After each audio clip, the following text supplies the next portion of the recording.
Ayun mga bossing, ito po yung motorsiklo nating ni-restore ng mga nakakaraang buwan na motorsiklo na Yamaha YA7. Ito po ay 1960s na model ng Yamaha na YA7. Dalawang model po ito, isang YA7 tsaka isang YA6. Ito pong sa atin ay YA7. Ito po ay nakuha natin sa bandang Bulacan at may nakatipo na ating kaibigan na taga Manila, Tandang Sora. Ito po ay pinagbuo sa atin at kaya po ito, inayos natin siya ng gusto niya tayo ang magre-restore. Binili niya sa akin na unit. Wow! Ito po, binabaklas na po natin yung mga bawat pyesa na para makita natin kung ano ang magiging problema, kung ano ang mga dapat i-repair at dapat i-restore dito. Ayan bossing. Babaklasin natin isa-isa, bawat isa, kung ano man yung mga kailangan natin. Hanapin natin yung mga piyesang dapat palitan at dapat nang itapon na hindi na kailangan. Dahil ito po ay sa sobrang katandaan, ginamit po ng may-ari na talagang halos wala na, gamit na lang siya. Talagang kung uubra, yung iba pinaubra na lang, tapos mapakarami niyang welding sa ibabaw ng kabayo niya. Talagang totally medyo mahirap na talagang ayusin. Pero hindi naman tayo nawalan ng pag-asa at sinubukan natin gawin itong Yamaha YA7. Ayan nga po. At binaklas natin, nilinis na natin bawat sulok para makita natin kung saan mayroong butas. Ginamitan natin siya ng pressure washer para malakas, para yung mga yerong mga may problema tumagos na agad. Makita natin kung ano yung mga sira-sirang mga yerong kailangang i-repair. Ayan, hanggang sa kaloob-looban, in-spray natin. Ayan mga bossing. Talagang hindi lang biro.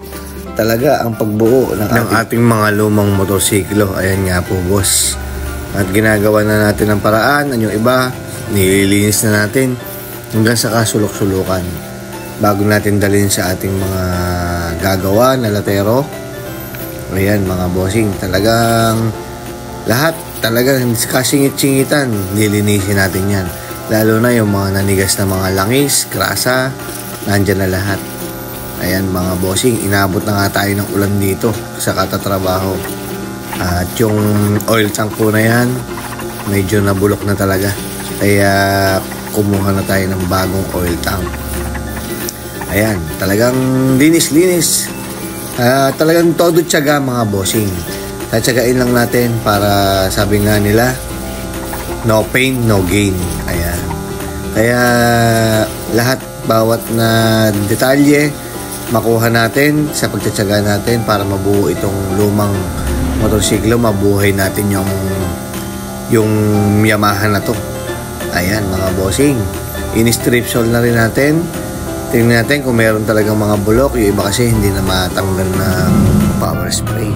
Ayan, kiskis-kiskis lang tayo hanggang sa mapalabas natin lahat ng mga metal ng tangke. At sobrang kapal talaga. 3-4 na patong siguro to. Itim, orange, pula. Tsaka yung dark na pula. Ayan, ako, Diyos ko, talagang maatik ang bakbakan ng nangyari dito sa tangke na to. At masyadong mabusisi. Dahil kanto-kanto. Hindi katulad ng mga ibang two-stroke na dire-diretso lang. Ayan, update natin at mamaya makikita natin yung 95% na ating nire-restore. Ayan, hindi na rin ako nakatiis dyan. Ginamitan ko na rin yan ng grinder at barena na pang-brush natin para at masakit din sa kamay, matagal, tumatalsik-talsik din. Ayan, ingat na lang po sa paggamit ng strip sole. Pag gagamit po kayo ng strip sole at saka ng grinder, gamitan nyo po ng eyeglass para hindi po kayo matamaan. Baka mamaya biglang tumalsik sa mata nyo. Ito po ay napakainit, mahapdi. Talagang ang hirap, basain mo na ng tubig, ganun pa rin. Ayan mga bossing, talagang toothbrush ang ginamit ko para matipid. Nagtipid na rin ako. Ayan mga bossing. Ayan yung update natin sa luma nating tangke na sobrang kapal naman talaga ng mga original na made in Japan. Ito naman po yung update natin sa mga side cover. Ito na po yung barena. Hindi na ako. Ayan, ginamitan na natin siya ng barena para ma-point natin kung saan tatama yung mga dapat nating i-steel wall. Ayan mga bossing, talagang step by step lahat, bawat sulok. Dahil dito sa amin sa lugar namin, wala naman tayong sunblast na mapagdadalan. Manila pa, medyo malayo-layo dahil sa probinsya namin sa Nueva Ecija. Ayan mga bossing, talagang taktak, lagay. Talagang tsatsagain mo talaga mga bossing. Ito naman mga sulit naman talaga pag natapos naman maganda. Medyo madalang kasi yung motorsiklong Yamaha YA7. At ang problema rito, isa pa, yung pyesa, napakatagal, ang hirap hanapin. Mas nahirapan pa ako dito sa totoo lang sa pagbuo ko sa Kawasaki B1 kaysa dito sa Yamaha YA7 na talaga namang napaka-limited talaga ng pyesa. Wala rin tayong mabili, puro imported yung iba. Ayan mga bossing, kis lang, manual, barena, grinder, lahat nagamit ko na. Talaga namang sobrang kapal. Ito naman, nire-repair na natin dito yung hub. Yung hub niya medyo na rin, kinikinis natin. Ayan mga bossing. Ayan na po yung time na napalatero natin yung mga ibang pyesa na kailangan natin ilagay sa ating project. Talagang masalimuot, ginamitan ko na rin siya ng barena, grinder. Ito na po yung na-primer natin mga bossing. At after ng primer, ginamitan na siya ng pencil grinder para madetalye yung bawat sulok para makuha natin yung mga dapat na kanto at yung mga sumobra na mga welding o anumang mga bakal na nakausli. Kinorek natin. Ayan bossing. Tapos after nitong pencil grinder na to, na naayos na siya, nabakbak na yung pintura, naiplat na natin. Ang gagawin natin dito, ipaprimer natin ulit ito kinabukasan para makita natin yung kung ano pa yung mga dapat na i-retouch natin. At may nasilya ko uli dahil may nakita pa akong mga maliliit na butas at na hindi pantay. At saka natin kiniskis ng sandpaper. Ayan mga bossing, ginamitan natin siya ng magaspang topino para makinis na siya pagka binugahan natin ng primer uli. Ngayon, kung meron tayong makikita uli na problema na may nakabutas pa o ano pang hindi pantay, same procedure lang mga bossing, masilya, ganun lang din. At eto, pati loob, pinencil grinder natin after natin, ayun, ayos na. At pinrimer na uli natin to. Ayan mga bossing, yung mga dapat nating i-repair, ni-repair na natin. Ayan, pasensya na kayo sa pwesto at maliit, hindi siya ganun kalaki na katulad ng mga big time na restorer. Tayo naman po ay simpleng nag-restore nga lang. Ayan boss, nakaayos na yan, nakapintura na. At ito po yung resulta nating 75% pa noon.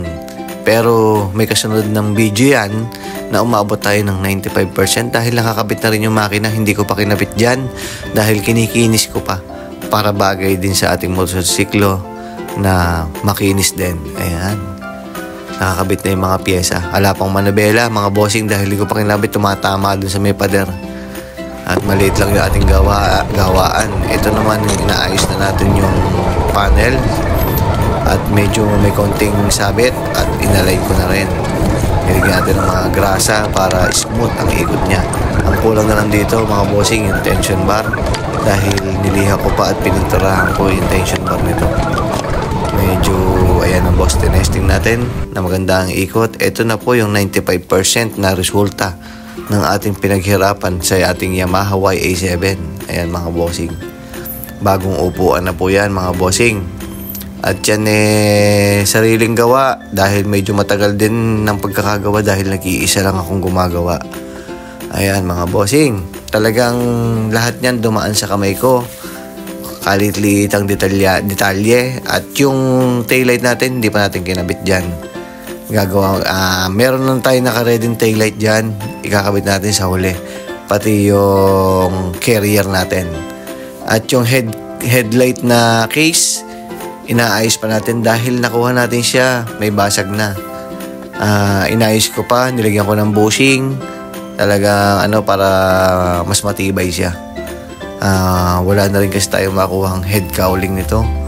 Meron tayo nakikita, kaya lang iba-iba ang shape, siguro pang ibang motorsiklo yun. Talagang unti-unti makukumpleto rin natin to at takbo rin to sa kalsada.